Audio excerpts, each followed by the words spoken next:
एक दफ़ा की बात है, एक जंगल में दो दुकानदार रहते थे। एक का नाम टोनी चिड़िया और एक का नाम कालू कौआ। टोनी चिड़िया के पास सरसों के बीजों के पेड़ थे और वहीं उस कालू कौए के पास काफ़ी सारे मीठे मीठे फलों के पेड़ थे। टोनी चिड़िया की दुकान पर फल लेने वाले ग्राहक आते थे और वहीं उस कालू कौए की दुकान पर सरसों के बीज लेने वाले ग्राहक आते थे। इसीलिए टोनी चिड़िया उस कालू कौए को रोज़ाना काफ़ी सारे सरसों के बीज दिया करती थी और उसके बदले में वो कालू कौआ टोनी चिड़िया को काफ़ी सारे फल भी दिया करता था। बस इसी तरह टोनी चिड़िया अपनी दुकान पर कालू कौए के दिए हुए फल बेचा करती थी और वहीं वो कालू कौआ टोनी चिड़िया के दिए हुए सरसों के बीज बेचा करता था। बस इसी तरह उन दोनों की दुकान की बिक्री चल रही होती है। टोनी चिड़िया और कालू कौए की आपस में काफ़ी ज़्यादा अच्छी दोस्ती भी थी। आ जाओ भाई आ जाओ, सरसों के बीज ले जाओ, मज़े मज़े के सरसों के बीज। आ जाओ जल्दी आ जाओ, मज़े मज़े के सरसों के बीज ले जाओ। आ जाओ जी आ जाओ, मीठे मीठे फल लेकर चले जाओ, कम दामों में अच्छे फल ले लो। आ जाओ भाई आ जाओ, जल्दी जल्दी मीठे मीठे फल लेने आ जाओ। बस इसी तरह वो दोनों दिन भर काफ़ी ज़्यादा कमाया करते थे और रात होने पर वो दोनों अपने अपने घोंसलों में चले जाते। अरे वाह रे वाह, दिन भर तो मेरी बिक्री बढ़ती ही जा रही है। उस टोनी चिड़िया के सरसों के बीज इतने मज़ेदार होते हैं कि सारे पक्षी मेरी तरफ पीछे ही चले आते हैं। फिर अगले दिन कालू कौआ टोनी चिड़िया के पास काफ़ी सारे फल लेकर आता है और टोनी चिड़िया से कहता है, ये लो टोनी चिड़िया, मैं तुम्हारे लिए अपने पेड़ से तोड़कर मीठे मीठे फल ले आया हूँ। चलो अब तुम भी मुझे अपने सरसों के बीज दे दो ताकि मैं जाकर अपनी दुकान खोल लूँ। कौवे भैया, आपकी बिक्री आजकल कैसी हो रही है? मेरी बिक्री तो आजकल दुगनी से भी दुगनी हो रही है। टोनी चिड़िया, बिक्री तो मेरी भी दुगनी से दुगनी हो रही है। तुम्हारे ये सरसों के बीज पक्षियों को इतने मज़े के लगते हैं कि वो बार बार मुझसे ये सरसों के बीज लेने आते हैं। बस कौवे भैया, मैं तो यही चाहती हूँ कि हम दोनों की बिक्री ऐसे ही चलती रहे, दोनों हमेशा इतने ही खुश रहें। फिर कालू कौआ कुछ सरसों के बीज लेकर अपनी दुकान की तरफ चला जाता है। फिर कालू कौआ अपनी दुकान लगा लेता है और थोड़ी देर में कालू कौए के पास एक कबूतर आता है। अरे कौवे भैया, अपने सरसों के बीज तो खिलाओ, अगर अच्छे लगे तो अपने बीवी बच्चों के लिए भी घर ले जाऊंगा। कबूतर भैया, आपको ये बीज बहुत ही ज़्यादा मज़ेदार लगेंगे। मैं आपको बीज देता हूँ, आप खाकर बताना कि ये बीज कैसे हैं। हाँ कौवे भैया, जरा बीज तो खिलाओ, फिर ही बताऊंगा ना कि तुम्हारे बीज कैसे हैं। कबूतर भैया, आपको ये बीज बहुत ही ज़्यादा मज़ेदार लगेंगे। मैं आपको बीज देता हूँ, आप खाकर बताना कि ये बीज कैसे हैं। फिर कबूतर थोड़े थोड़े से सरसों के बीज खाने लगता है और थोड़े से बीज खाने के बाद उस कालू कौवे को कहता है, वाह भाई वाह कौवे भैया, ये बीज खाकर तो मज़ा ही आ गया।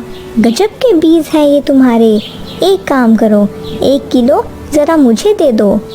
1 किलो कबूतर भैया? हाँ, अभी 1 किलो सरसों के बीज दे देता हूँ। वहीं दूसरी तरफ टोनी चिड़िया की भी बिक्री काफ़ी ज़्यादा अच्छी हो रही होती है। टोनी चिड़िया के पास कोमल चिड़िया आती है। अरे चिड़िया बहन, जरा मुझे 2 सेब और 2 अमरूद तो देना।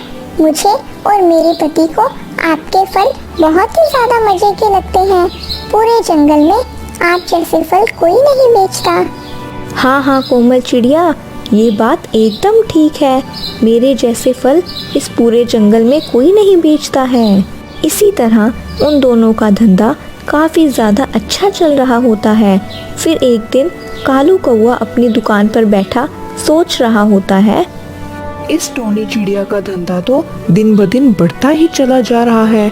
इसके पीछे कोई ना कोई राज तो होगा ही। ज़रूर ये टोनी चिड़िया सब पक्षियों को कम फल तोल कर देती होगी। कहीं ऐसा तो नहीं ये टोनी चिड़िया मुझे भी कम सरसों के बीज तोल कर देती हो। वो टोनी चिड़िया मुझे रोजाना 1 किलो सरसों के बीज देती थी और मैं रोजाना टोनी चिड़िया को 1 किलो फल भी देता था।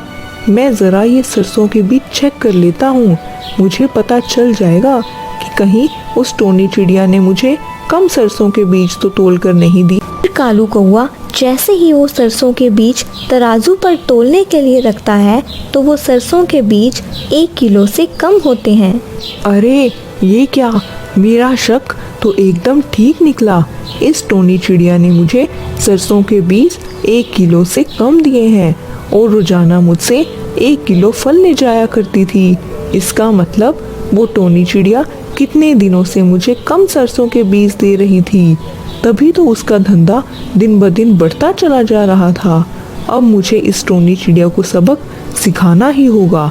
मैं जंगल के महाराज के पास जाता हूँ और उनको जाकर सारी समस्या बताता हूँ। वो ज़रूर उस टोनी चिड़िया को सबक सिखा देंगे। फिर वो कालू कौवा अपनी समस्या लेकर जंगल के महाराज के पास चला जाता है। जंगल के महाराज कालू कौवे को देखकर कहते हैं, अरे क्या हुआ कालू कौवे, बताओ बताओ क्या समस्या है तुम्हारी। अरे महाराज, मैं यहाँ पर किसी की शिकायत लेकर आया हूँ।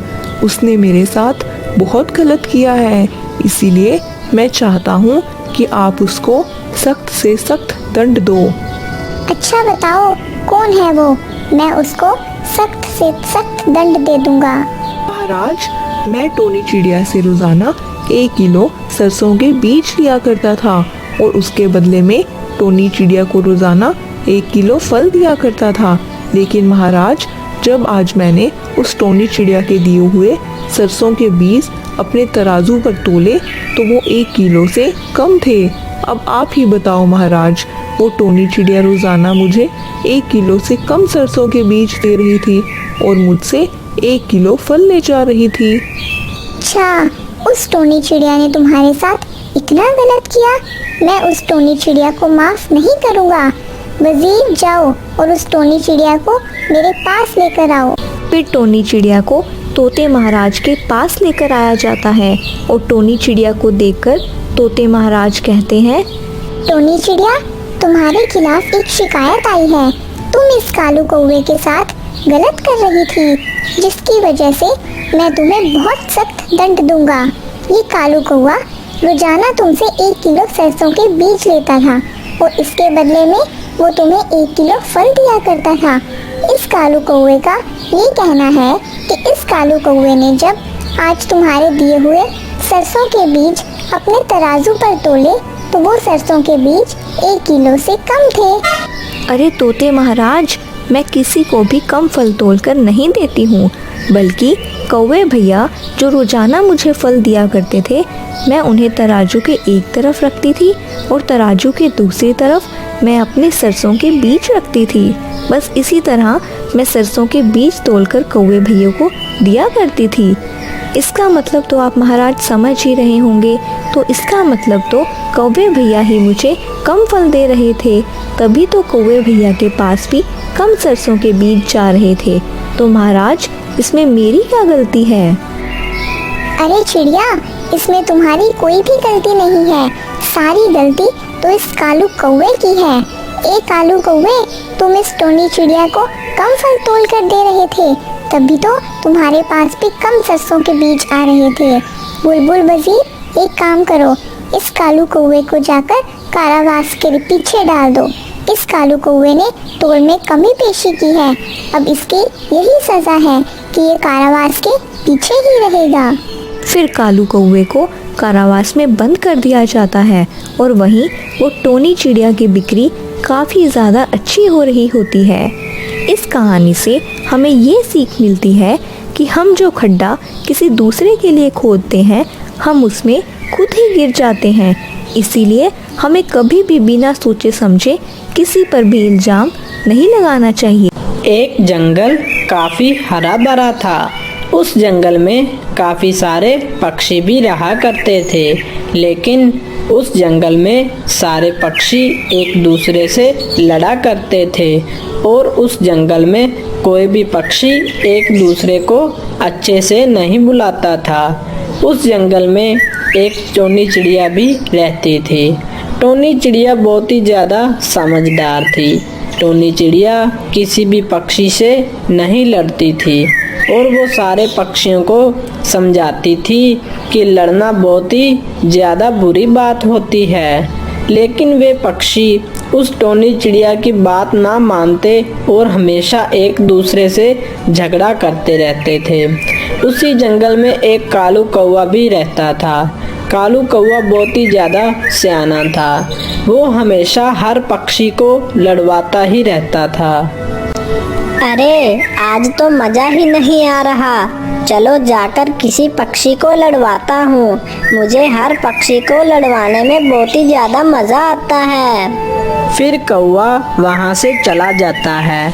फिर कौवा वहाँ से जा ही रहा होता है कि वहाँ देखता है कि सामने एक तोता और बुलबुल बैठे बातें कर रहे होते हैं। उसी समय कौवा भी वहाँ पर आ जाता है।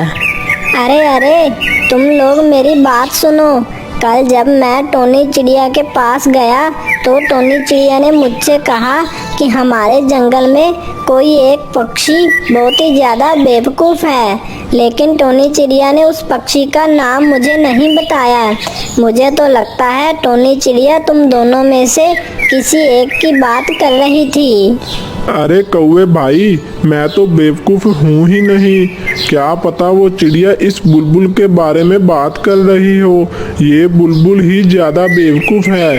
मैं तो बहुत ही ज़्यादा समझदार हूँ। तोते, मैं बेवकूफ़ नहीं हूँ बल्कि तुम हो बेवकूफ़। वो टोनी चिड़िया तुम्हें बेवकूफ़ कह रही होगी, है ना कौवे भैया? अरे वो मुझे नहीं पता, लेकिन मुझे बस इतना पता है कि तुम दोनों में से एक बहुत ही ज़्यादा बेवकूफ़ है। फिर तो वो बुलबुल ही होगी, क्योंकि मैं तो बहुत ही ज़्यादा समझदार हूँ। तोते, मैं बेवकूफ़ नहीं हूँ बल्कि तुम बेवकूफ़ हो। तुम्हारे सारे घर वाले बेवकूफ़ हैं। मुझे तुम बेवकूफ़ मत बोलो। और हाँ तोते, कल तुम मेरे घर पे जो दावत पर आ रहे थे, अब तुम मत आना। मैं तुम्हें दावत पर नहीं बुला रही हूँ। हाँ हाँ बुलबुल, मुझे भी तुम्हारे घर पर दावत पर आने का कोई शौक नहीं है। मैं तुम्हारे घर के खाने का भूखा नहीं हूँ। मुझे तुम्हारा घर वैसे भी नहीं आना था। अरे वाह वाह, मैंने तो इन दोनों के बीच कितना बड़ा झगड़ा करवा दिया। अरे वाह, मुझे कितना ज़्यादा मज़ा आ रहा है। कालू कौवा मन ही मन बहुत ज़्यादा खुश हो रहा होता है और तोता और बुलबुल बहुत ही ज़्यादा लड़ने लगते हैं। अब तो पूरे जंगल में बहुत ही ज़्यादा झगड़ा फसाद हो चुका था। पूरे जंगल में पक्षी एक दूसरे से लड़ ही रहे थे। वहीं टोनी चिड़िया को समझ में नहीं आ रहा था कि अब वो इस जंगल में झगड़े फसाद को कैसे ख़त्म करे। वो बहुत ही ज़्यादा चिंतित भी होती है। अरे ये सारे पक्षी कितना ज्यादा लड़ते हैं। मुझे तो समझ में नहीं आ रहा कि इनको लड़ने में क्या मजा आता है। मुझे कुछ तो करना होगा, वरना ये सारे पक्षी इसी तरह लड़ते ही रहेंगे। अरे पर मैं ऐसा क्या करूं जिससे सारे पक्षी अपना लड़ना बंद कर दें और एक दूसरे के साथ बहुत ही प्यार से रहें। फिर वो चिड़िया सारे पक्षियों के पास जाती है और उनसे कहती है कि आज घर पर दावत है, सारे पक्षी उसके घर पर जमा हो जाएं। कुछ देर में कुछ सारे पक्षी चिड़िया के घोंसले में आ जाते हैं और चिड़िया से कहते हैं, अरे चिड़िया बहन, क्या हुआ? आज तुमने हमें क्यों बुलाया है अपने घर पर? तोते, तुम अपना मुंह बंद रखो। चिड़िया बहन ने हमें इसलिए बुलाया है कि वो हमें कोई बात बताना चाहती है और तुम बीच में अपनी बकवास शुरू कर रहे हो। अरे बुलबुल, तुम अपना मुंह बंद रखो। तुम्हें मुझे मुफ्त में सीख देने की कोई ज़रूरत नहीं है। तुम अपने काम से काम रखो। अरे अरे, मैंने तुम लोगों को यहाँ पर झगड़ा करने के लिए नहीं बुलाया है। तुम सारे चुप रहो। मैं तुम लोगों को अपना एक किस्सा बताती हूँ। मैं जब बहुत ही ज्यादा छोटी थी तो मुझे एक दिन बहुत ही ज्यादा भूख लग रही थी, जिसकी वजह से मैं दाना ढूंढ रही थी। मुझे जमीन पर बहुत सारा दाना पड़ा हुआ दिखा। मैं झट से उस दाने के पास गई तो इतने में वहाँ पर एक कबूतर भी आ गया और मुझसे कहने लगा, अरे अरे चिड़िया, तुम यहाँ क्यों आ गई हो? ये सारा दाना मेरा है, ये दाना तुम्हारा नहीं है। इस सारे दाने में को मैं ही खाऊंगा। अरे नहीं नहीं, मैं यहाँ पहले आई हूँ, इसलिए ये सारा दाना मेरा है। मुझे वैसे भी बहुत भूख लग रही है। आप कबूतर भैया यहाँ से चले जाओ, ये सारा दाना मैं खाऊंगी। अरे नहीं, मैंने तुमसे बोल दिया ना कि ये सारा दाना मेरा है, इसलिए ये दाना मैं खाऊंगा। फिर हम दोनों लड़ ही रहे थे कि वहाँ पर एक कौवा आ गया और कौवे ने हमसे कहा, अरे अरे, तुम लोग क्यों लड़ रहे हो? जरा मुझे भी तो बताओ कि आखिर बात क्या है। अरे कौवे भैया, देखिए ना, मैं यहाँ पर दाना ढूंढने के लिए आई और मुझे सबसे पहले ये दाना पड़ा हुआ दिखा। तो इतने में यहाँ पर ये कबूतर भैया भी आ गए और वे कह रहे हैं कि ये सारा दाना वो अकेले खाएंगे, इसमें से मुझे एक भी दाना नहीं देंगे। अरे चिड़िया बहन, मैं एक काम करता हूँ, मैं तुम दोनों को आधा आधा दाना बांट कर दे देता हूँ। फिर वो कौवा वहाँ पर एक तराजू लेकर आया और उस तराजू पे आधा आधा दाना तोल रहा था। अरे इस तरफ दाना थोड़ा ज्यादा है, चलो इधर से थोड़ा दाना खा लेता हूँ ताकि यहाँ से दाना कम हो जाए। फिर क्या, उस कौवे ने यहाँ से थोड़ा सा दाना खा लिया और फिर वहाँ से ज्यादा दाना हो गया। ये देख के कौवे ने दोबारा बोला, अरे ये क्या, अब वहाँ से दाना ज्यादा हो गया है, चलो मैं वहाँ से थोड़ा दाना खा लेता हूँ ताकि उधर से कम हो जाए। अरे फिर क्या था, वो कौवा वहाँ पर गया और वहाँ से दाना खा लिया। फिर क्या, इधर से दाना कम हो गया। फिर वो कौवा इसी तरह सारा दाना खा गया। अरे अरे कौवे भैया, आपने तो सारा दाना खा लिया, हमारे लिए तो आपने एक भी दाना नहीं बचाया है। अरे मैं तो तुम दोनों के लिए आधा आधा दाना बांट रहा था, लेकिन ये दाना तो आधा हो ही नहीं रहा था, इसी वजह से मैंने सारा दाना खा लिया। फिर वो कौवा वहाँ से दाना खाकर चला गया। देखा दोस्तों, उस कौवे ने हमारी लड़ाई का फायदा उठाया और उसने हमारा सारा दाना भी खा लिया। देखा दोस्तों, लड़ाई से हमें कुछ भी नहीं मिलता है, बल्कि लड़ाई से तो तीसरा हमारा फायदा उठाता है और हम हमेशा नुकसान में ही रहते हैं। इसलिए हमें हमेशा लड़ाई नहीं करनी चाहिए, बल्कि हमें हमेशा एक दूसरे के साथ प्यार और मोहब्बत से रहना चाहिए। हाँ चिड़िया बहन, आपने अच्छा समझा दिया। अब से हम कभी भी नहीं लड़ेंगे और आपस में एक दूसरे के साथ बहुत ही प्यार से रहेंगे। इस तरह वो चिड़िया अपनी समझदारी से वो सारे पक्षियों को लड़ाई झगड़े से बचा लेती है और वो सारे पक्षी एक दूसरे के साथ बहुत ही प्यार से रहने लगते हैं। इस कहानी से हमें ये सीख मिलती है कि हम जब भी लड़ते हैं तो इसका तीसरा कोई आके फायदा उठा लेता है और हम हमेशा नुकसान में ही रहते हैं।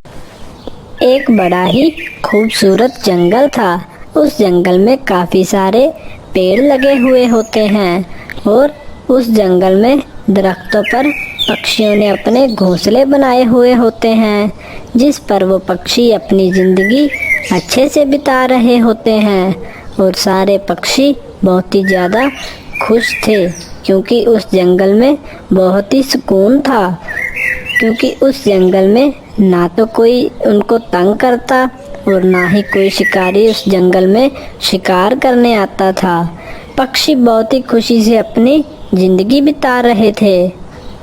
अरे दोस्तों, ये जंगल कितना ही सुंदर है और इस जंगल में कितना सुकून है। और तो और इस जंगल में शिकारी भी नहीं आते। हाँ चिड़िया बहन, ये जंगल बहुत ही ज्यादा अच्छा है। और तो और हमें इस जंगल में दाना ढूंढने में भी ज्यादा दिक्कत नहीं आती, क्योंकि इस जंगल में ऐसे ही दाना मिल जाता है। और तो और ना तो इस जंगल में जानवर रहते हैं और ना कोई चीलें हमें तंग करती हैं। चलो चलो भैया, सब अपने काम पर चले जाओ और जाकर अपना दाना ढूंढो। चलो दोस्तों, सब मिलकर दाना ढूंढते हैं। फिर कौवा और तोता साथ में दाना ढूंढ रहे होते हैं, तो तोते की नज़र जमीन पर पड़े हुए एक दाने पर पड़ती है, तो वो दोनों झट से जमीन पर आ जाते हैं। अरे तोता भैया, ये दाना तो एक ही है और हम तो दो हैं। अब ये दाना तुम लोगे या फिर मैं? आप ये दाना ले लो, मैं कोई दूसरा दाना ढूंढ लूंगा। तुम क्यों अपने लिए कोई दूसरा दाना ढूंढोगे? दाना मिल तो गया है, ये दाना तुम रख लो, मैं अपने लिए कोई दूसरा दाना ढूंढ लूंगा। अरे नहीं नहीं कौवा भैया, आप बड़े हो इसलिए ये दाना आप ही रखो। अरे नहीं नहीं तोते भाई, तुम बड़े हो इसलिए ये दाना आप ही रखो। नहीं नहीं कौवे भाई, मैंने कह दिया ना, आप बड़े हो इसलिए ये दाना आप ही रखो। कौवा और तोता इसी तरह बहस कर रहे होते हैं कि तभी वहाँ पर एक बुलबुल आती है और दाना लेकर उड़ जाती है। अरे कौवे भाई, वो दाना तो बुलबुल लेकर उड़ गई, अब हम क्या लेंगे? अरे कोई बात नहीं तोते भाई, बुलबुल भी हमारी बहन है, वो दाना ले गई तो कोई बात नहीं, हम कोई दूसरा दाना ढूंढ लेंगे। इसी तरह वो सारे पक्षी बहुत ही प्यार से रहते थे। रात होने पर उस जंगल में कुछ दरख्त आपस में बात करने लगते थे। अरे दरख्त भैया, ये जंगल कितना सुंदर है, इस जंगल में हमें कोई भी तंग नहीं करता। हाँ, तुम बिल्कुल ठीक कह रहे हो, ये जंगल बहुत ही अच्छा है और तो और शिकारी भी इस जंगल में हमें काटने के लिए नहीं आते। अच्छा दरख्त भैया, ये सब छोड़ो, ये बताओ आजकल क्या चल रहा है? अरे क्या होगा भाई, वही रोज की तरह सुबह हो जाती है और सुबह सुबह वो सूरज भी हमारे सर पर बैठा हुआ होता है और दिन भर हमें जलाता रहता है और रात को जाकर हमें इस चांद की ठंडक मिलती है जिससे हमें सुकून मिलता है। हाँ भाई, और तो और ये पक्षी हमारे ऊपर फोकट में अपना घोंसला बनाकर रहते हैं। हाँ भैया, बिल्कुल ठीक कहा तुमने, ये पक्षी सारा दिन बैठकर हमारे ऊपर चिक चिक करते हैं और हमारे ऊपर गंदगी भी करते हैं और तो और हमें नहलाते भी नहीं हैं और तो और सालों बाद जाके कहीं बारिश होती है, फिर जाकर कहीं हम नहा लेते हैं, वरना पूरा साल ये पक्षी हमें गंदा ही करते हैं और नहलाते भी नहीं। हाँ, ये पक्षी फोकट में हमारा फ़ायदा उठाते हैं और हमें कोई भी फ़ायदा नहीं देते। तो ठीक है भाई, आज से मैंने फैसला कर लिया है, आज से मैं किसी को भी अपने ऊपर बैठने नहीं दूंगा और जो मेरे ऊपर अपना घोंसला रखे हुए हैं उन सबको भी उतार कर नीचे फेंक दूंगा। हाँ भैया, अब मैं भी यही करने वाला हूँ, क्योंकि ये पक्षी हमें सुकून लेने नहीं देते और मैं भी इनको सुकून लेने नहीं दूंगा। और फिर दरख्त बहुत ही गुस्से में आ जाते हैं और साथ लगे बाकी दरख्तों को कहते हैं, भाइयों कान खोलकर सुन लो। आज के बाद कोई भी दरख्त अपने ऊपर पक्षियों को बैठने नहीं देगा, और अगर जो कोई भी पक्षी तुम्हारे ऊपर घोंसला बनाए तो उसका घोंसला उठाकर फेंक देना। ये पक्षी साल भर हमें गंदा करते हैं और हमें नहलाते भी नहीं हैं। अब इनको पता चलेगा कि हम क्या चीज़ हैं। हाँ भैया, आप बिल्कुल ठीक कह रहे हो। आज के बाद मैं भी किसी पक्षी को अपने ऊपर बैठने नहीं दूंगा, और जो भी बैठेगा उसको उठाकर फेंक दूंगा। तो चलो भाइयों, हमारे ऊपर जो इतने सारे घोंसले रखे हुए हैं उन सबको गिरा देते हैं। फिर वो सारे दरख्त बहुत ही जोर जोर से हिलने लगते हैं। उन दरख्तों के हिलने की वजह से उन पर जो सारे पक्षी सो रहे होते हैं वो आकर गिर जाते हैं। फिर सुबह हो जाती है। जब सारे पक्षी अपने आप को ज़मीन पर देखते हैं तो कहते हैं, अरे ये क्या, हम जमीन पर कैसे आ गए? हम तो दरख्त के ऊपर सोए हुए थे और हमें जमीन पर किसने फेंका? और ये देखो, हमारे तो घोंसले भी जमीन पर गिरे हुए हैं। हाँ चिड़िया बहन, हमें तो खुद पता नहीं चला कि हम कब आके जमीन पर गिर गए। अरे बाप रे बाप, मेरे तो अंडे भी टूट गए। अरे किसने इतनी हिम्मत की जिसने हमें जमीन पर गिरा दिया? वो सामने तो आए, मैं उसकी चटनी बना दूंगा। ले बना मेरी चटनी, मैंने फेंका है तेरे को ज़मीन पर। आज से तुम सब हमारे ऊपर नहीं बैठोगे और सारे ज़मीन पर ही रहोगे। आज से तुम लोगों की यही सज़ा है। क्यों दरख्त भैया, आप हमारे साथ ऐसा क्यों कर रहे हो? हाँ दरख्त भैया, भला आप हमारे साथ ऐसा क्यों कर रहे हो? आज से तुम लोगों की यही सज़ा है कि अपने सारे घोंसले ज़मीन पर बनाओ और ज़मीन पर ही रहना शुरू कर दो। अरे दरख्त भैया, आप हमारे साथ ऐसा मत करो। आज के बाद हम आपके साथ कभी गलत नहीं करेंगे। और तो और, हमें चींची आएगी तो हम बाहर जाकर कर लेंगे, लेकिन आपको गंदा नहीं करेंगे। अरे नहीं, अब मैं आप लोगों को अपने ऊपर कभी भी बैठने नहीं दूंगा। अब से तुम लोग ज़मीन पर ही रहोगे। सारे पक्षी उदास हो जाते हैं और दोबारा से अपना घोंसला ज़मीन पर बना लेते हैं, लेकिन उन पक्षियों को ज़मीन पर बिल्कुल भी सुकून नहीं मिल रहा था। अरे चिड़िया बहन, मेरे को तो बिल्कुल भी सुकून नहीं मिल रहा इस ज़मीन पर। मुझे दरख्त पर ही रहना है। हाँ चिड़िया बहन, मुझे भी जमीन पर बिल्कुल सुकून नहीं मिल रहा। मुझे भी दरख्त पर घोंसला बनाकर रहना है। मैं क्या कर सकती हूँ? मेरे हाथ में कुछ भी नहीं है। वो दरख्त तो मानने के लिए बिल्कुल भी तैयार नहीं है। हमने उनको गंदा किया है, इसी वजह से वो हमसे बहुत ही गुस्सा है। मुझे लगता है अब वो हमें अपने ऊपर कभी भी बैठने नहीं देंगे। अरे ऐसे मत कहो चिड़िया बहन, मैं इस ज़मीन पर ज़्यादा देर तक नहीं रह सकता। कुछ दिन ऐसे ही बीत जाते हैं। वो सारे पक्षी ज़मीन पर ही रहने लगते हैं। एक दिन तोता चिड़िया के पास आता है और कहता है, अरे चिड़िया बहन, गजब हो गया। मैंने अभी अभी जंगल में बहुत सारे शिकारियों को देखा। वो शिकारी बहुत सारे दरख्त को काट रहे हैं। अरे तोते, ये क्या कह रहे हो? वो शिकारी हमारे जंगल में कैसे आ गए? अरे वो तो हमें भी काट देंगे। अरे मुझे बचाओ कोई। आप बिल्कुल भी फिक्र मत करो भैया, हम आपके साथ हैं। हम आपको कभी भी काटने नहीं देंगे। आपने हमें कितने सालों से अपने ऊपर रहने दिया, हम आपका एहसान जरूर उतारेंगे।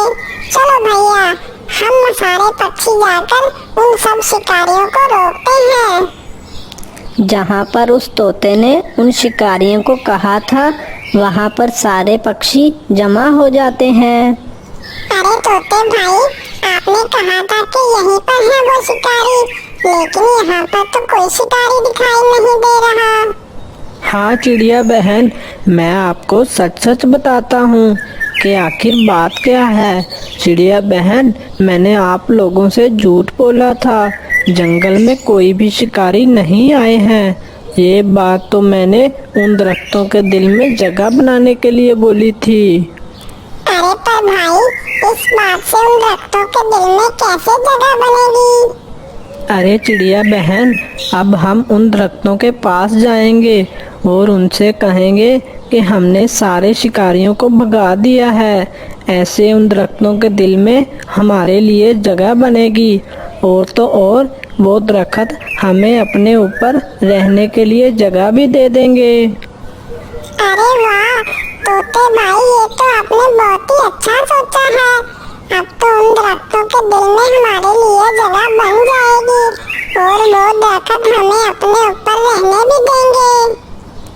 फिर वो सारे पक्षी उन दरख्तों के पास आ जाते हैं और कहते हैं, अरे क्या हुआ चिड़िया बहन, वो सारे शिकारी यहाँ से गए या नहीं?